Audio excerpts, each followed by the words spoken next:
Jumlah kasus positif COVID-19 di Indonesia tidak menunjukkan adanya penurunan, bahkan terus bertambah dalam sepekan terakhir. Di Jawa Barat misalnya ditemukan sejumlah klaster COVID-19 baru di beberapa daerah.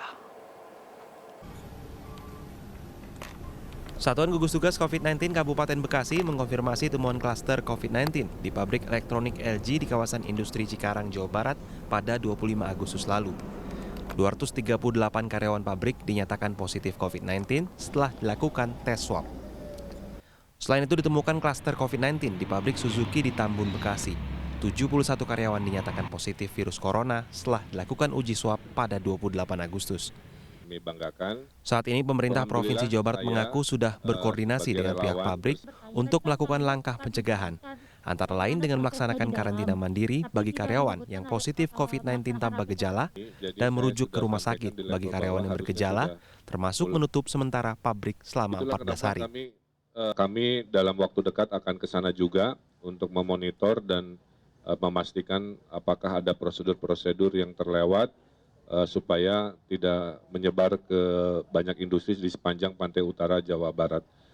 Nah, sudah dilakukan sesuai protokol, isolasi mandiri terbagi dua di rumah dan di daerah Presiden University sebagai bagian dari respon karena mayoritas seperti dimonitor oleh media di Jawa Barat hampir 80% itu orang tanpa gejala. Saya kira itu, dan kita akan lakukan tindakan dan saya sendiri akan turun ke Bekasi dalam waktu dekat. Sementara itu di Bogor, melonjaknya jumlah kasus COVID-19 membuat kota ini kembali masuk zona merah COVID-19. Akibatnya pemerintah Kota Bogor menerapkan kembali PSBB berskala mikro dan komunitas. Kebijakan tersebut akan diterapkan pada Sabtu 29 Agustus dengan sistem karantina parsial khusus wilayah RW merah, pembatasan kegiatan ekonomi selama 14 hari mendatang.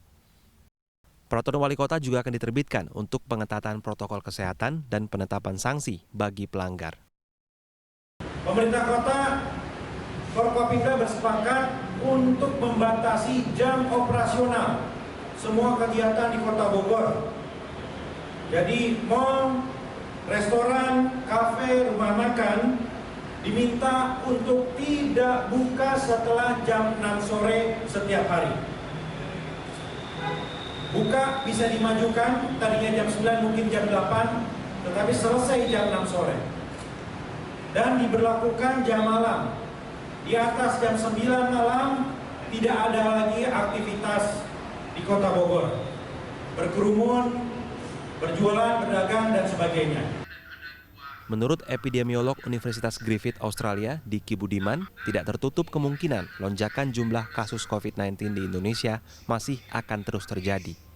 Ia menyebut saat ini laju penularan COVID-19 di Indonesia mencapai angka 18%. Jumlah ini jauh di atas standar WHO sebesar 5%. Selain itu, masih minimnya tes dan tracing dan belum meratanya tes menjadi faktor Indonesia dianggap masih rawan COVID-19. Virus ini setia pada hukum pola eksponensial di mana dia akan menularkan, dia akan menyebar ketika masyarakat itu tidak tahu dia terinfeksi, kemudian dia melakukan aktivitas seperti biasa.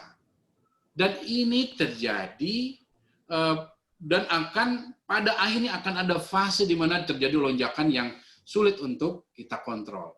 Ini yang harus dilakukan sekali lagi. Penguatan di aspek testing, tracing, isolasi, dan juga perubahan perilaku. Ini yang harus dilakukan oleh semua pemerintahan. Dan sekali lagi, lakukan ini semua setiap tahapannya dengan strategi komunikasi yang tepat.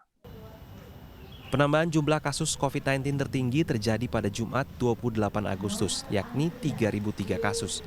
Data dari gugus tugas COVID-19 menunjukkan hingga Jumat tercatat 165.887